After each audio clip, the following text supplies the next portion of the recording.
India का number 1 cables and wires company का नाम है पॉलीकैब इंडिया। लिस्टिंग के बाद से ये कंपनी अच्छा खासा मल्टीबैगर रिटर्न कमा के दे चुका है। क्या आगे भी पॉलीकैब इंडिया अच्छा खासा रिटर्न कमाने का दम रखता है? तो चलिए हम लोग बात करेंगे। तो आज इस वीडियो के अंदर हम लोग देखेंगे कि पॉलीकैब ऑफ इंडिया का बिजनेस कैसा है, फंडामेंटली कंपनी कैसा दिखाई दे रहा है, कंपनी के ऊपर रिस्क क्या है और फ्यूचर क्या क्या एडवांटेज कंपनी के ऊपर आपको दिखाई दे रहे हैं। तो चलिए देख लेते हैं। पॉलीकैब इंडिया का जो मार्केट कैप है वो करीब आपका 34,000 करोड़ के आसपास है, जो एक मिड कैप कंपनी अभी कहलाता है। और कंपनी का जो बिजनेस है बहुत ही ज़्यादा सिंपल है और केबल्स एंड वायर्स के मामले में कंपनी नंबर 1 कंपनी है इंडिया के अंदर। कंपनी का प्रोडक्ट के अंदर पावर केबल्स, हाउस वायर, आपका सोलर केबल्स ये कंपनी मैन्युफैक्चर करते हैं। कंपनी का इसके साथ साथ जो दूसरा बिजनेस है वो है अलाइड बिजनेस, जो न्यू और आपका जो केबल्स के साथ जो कोई भी कुछ सामान चाहिए होता है वो इस बिजनेस के थ्रू ये सप्लाई करते हैं। वहाँ पे भी अच्छा खासा डिमांड पॉलीकैब ऑफ इंडिया के पास अभी तक है। और कंपनी का जो तीसरा बिजनेस है, जो नया बिजनेस है, वो है FMEG बिजनेस, जिसके अंदर आपका fan, switch, LED lights, pump ये सब आ जाता है, जो बहुत ही ज़्यादा फास्ट ग्रोइंग अभी दिखाई दे रहे हैं। पॉलीकैब इंडिया का FMEG बिजनेस कैसे ग्रो कर रहे हैं ये इस बात से पता चलेगा कि 2016 में 91% कंपनी वायर्स एंड केबल से रेवेन्यू अर्न करता था। उस टाइम FMEG का जो आपका रेवेन्यू अर्निंग परसेंटेज था वो था 3.80। अभी 2020 आते आते 91% केबल्स वायर्स कम होके 84% हो गया एंड FMEG सेक्टर ये 9% की आसपास हो गया। अभी 2021 रिसेंट कंडीशन में आप देख पा रहे हैं वायर्स एंड केबल्स के मामले में Polycab of India 81% revenue earn करते हैं। FMEG सेक्टर ग्रो होकर 11.5% हो गया। तो 2016 में जो 3.8% था वो करीब आपका 5 साल के अंदर 11.49% हो गया है। तो बहुत ही ज़्यादा जल्दी FMEG सेक्टर ग्रो कर रहे हैं पॉलीकैब इंडिया के अंदर। इसी को चलते कंपनी का जो रेवेन्यू है उसके अंदर अच्छा खासा ग्रोथ आपको दिखाई देगा। लोकेशन वाइज देखेंगे तो पॉलीकैब इंडिया का 91.6% बिजनेस इंडिया के अंदर एंड बाकी जो 8.4% बाकी दूसरे कंट्रीज में सर्कुलेट किया जाता है। तो पॉलीकैब इंडिया का जो बिजनेस है वो बहुत ही डाइवर्सिफाइड है।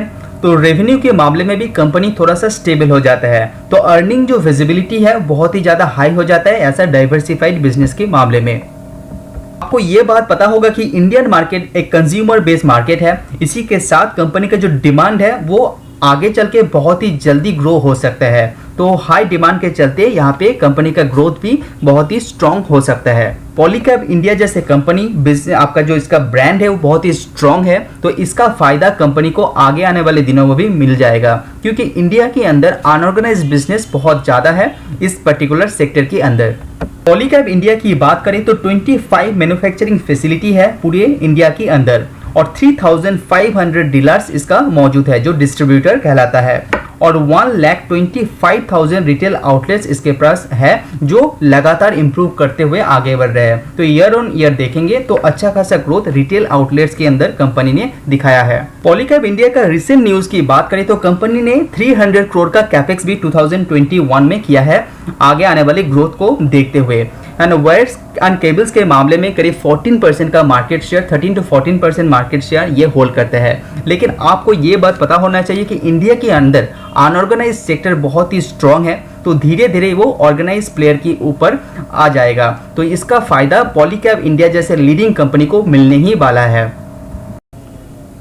तो अभी बात करते हैं पॉलीकैब इंडिया का जो कर्जा, जो डेब्ट है उसके बारे में। कंपनी के पास जो डेब्ट था 2018 में वो था करीब 800 करोड़ के आसपास, जो कम होते हुए मार्च 2021 तक कंपनी के ऊपर कर्जा दिखाई दे रहा है 250 करोड़ के आसपास। इसी के साथ साथ आपको ये बात पता होना चाहिए कि कंपनी के पास जो कैश अभी बरकरार है वो है 530 करोड़। तो वो एक अच्छा खासा सरप्लस कंपनी के पास मौजूद है जो कभी भी कंपनी डेब्ट को क्लियर कर सकता है। तो कंपनी कंप्लीटली नेट डेब्ट फ्री है। पॉलीकैब इंडिया जैसे कंपनी को इन्वेंट्रीज बहुत फायदा दे सकते हैं, क्योंकि अच्छा खासा इन्वेंट्रीज कंपनी के पास रहता है तो आगे चल के कोई भी जो रॉ प्रोडक्ट है उसका प्राइस बढ़ जाता है तो इसको फायदा कंपनी को मिलता है। तो कंपनी के पास 2000 करोड़ के हिसाब से इन्वेंट्रीज अभी भी मौजूद है। तो अभी बात करते हैं पॉलीकैब इंडिया का सेल के बारे में। तो सेल के मामले में कंपनी बहुत ही ज़्यादा एट्रैक्टिव है, इसीलिए वैल्यूएशन वाइज भी कंपनी महंगा दिखाई दे रहा है। तो सेल की बात करूँ तो पीछे बीते हुए 5 साल के अंदर कंपनी की जो रेवेन्यू है वो डबल हो चुका है। और बात करें नेट प्रॉफिट का तो करीब 3.5 टाइम्स हो चुका है बीते हुए 5 साल के अंदर। और मार्जिन में भी कंपनी का अच्छा खासा सुधार यहाँ पे दिखाई दे रहा है। पहले मार्जिन हुआ करता था 8 to 9%, वो अभी दिखाई दे रहा है 13%, वो भी स्टेबल। कंपनी का कंक्लूजन करें तो ऐसा पता चला कि कंपनी बहुत ही ज़्यादा स्ट्रॉन्ग है, मैनेजमेंट बहुत ही तगड़ा है, कंपनी का फाइनेंशियल कोई भी प्रॉब्लम नहीं है, कंपनी डेट फ्री है। तो सब कुछ मामले में कंपनी बहुत ही स्टेबल एंड ग्रोथ प्रोस्पेक्टस दिखाई दे रहे हैं और फ्यूचर ग्रोथ भी कंपनी का अच्छा खासा नजर आते हुए आपको दिखाई दे रहे हैं। लेकिन एक बात को ध्यान में आपको रखना चाहिए, कंपनी लिस्टिंग के बाद कंपनी का जो पीई दिखाई दे रहा है वो बहुत ही अभी हाई दिखाई दे रहे हैं। तो वैल्यूएशन के मामले में आपको ध्यान में रखना चाहिए। तो अभी जो मैक्सिमम पीई आप देखेंगे तो रिसेंट पीई दिखाई दे रहे हैं 40 के आसपास, जो एक हाई वैल्यूएशन यहाँ पे दिखाई दे रहे हैं। तो इस कंपनी के ऊपर आप नज़र रख सकते हैं। तो कभी भी आपको स्कोप मिले, गिरावट मिले तो आप इसके ऊपर उसको फ़ायदा ले सकते हैं। और एसआईपी के थ्रू भी आप इसके अंदर निवेश कर सकते हैं, उसमें कोई संदेह नहीं होना चाहिए क्योंकि कंपनी बहुत ही ज़्यादा स्ट्रांग है। तो आशा करता हूँ वीडियो आपको पसंद आए। तो आज के लिए इतना ही, सी यू ऑन नेक्स्ट वीडियो। अगर आपको मेरा वीडियो पसंद आ रहा है तो लाइक एंड सब्सक्राइब कीजिए।